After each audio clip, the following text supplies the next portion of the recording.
আমাদের আবোল তাবোল চ্যানেলে আপনাকে স্বাগত। সম্প্রতি 31শে মে 2025 সূর্যের একটি শক্তিশালী সৌর বিস্ফোরণ বা সোলার ফ্লেয়ার পৃথিবীতে প্রভাব ফেলেছে, যার ফলে একদিকে যেমন বিভিন্ন অঞ্চলে চমৎকার অরোরা বা মেরুজ্যোতি দেখা গেছে, আবার অন্যদিকে প্রযুক্তিগত ব্যবস্থায় কিছু বিঘ্ন ঘটেছে। আসুন আমরা এই ভিডিওতে জেনে নিই ঠিক কী ঘটেছে। প্রথমে জেনে নিই সৌর বিস্ফোরণ কী। সৌর বিস্ফোরণ হচ্ছে একটি হঠাৎ শক্তি নির্গমনের ঘটনা যা সূর্যের পৃষ্ঠে ঘটে। এটি সূর্যের চৌম্বকীয় ক্ষেত্রের আকস্মিক পরিবর্তনের ফলে ঘটে এবং এর ফলে প্রচুর তাপ ও আলো নির্গত হয়। এক্স রে ও আল্ট্রাভায়োলেট রশ্মির সৃষ্টি হয়। এটি পৃথিবীর বায়ুমণ্ডলে প্রভাব ফেলতে পারে, যেমন স্যাটেলাইট, জিপিএস, রেডিও যোগাযোগে বিঘ্ন ঘটায়। এখন আমরা জেনে নিই সম্প্রতি 31শে মে 2025 ঘটনাটি কী ঘটেছে। সূর্যের সক্রিয় সানস্পট অঞ্চল AR4100 থেকে একটি শক্তিশালী M8.2 শ্রেণীর সৌর ফ্লেয়ার নির্গত হয়।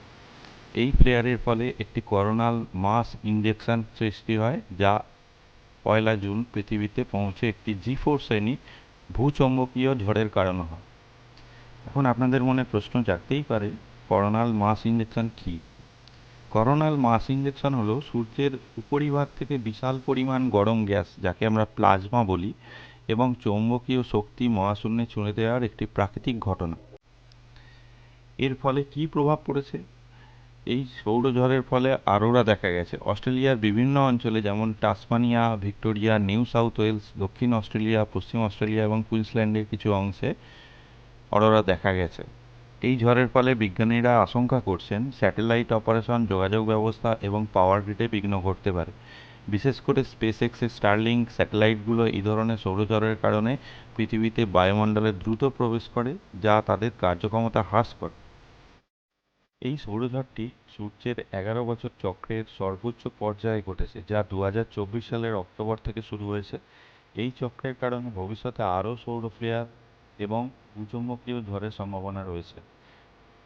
আজকের পর্বটি এখানেই শেষ করলাম। আবার দেখা হবে পরের পর্বে। নমস্কার।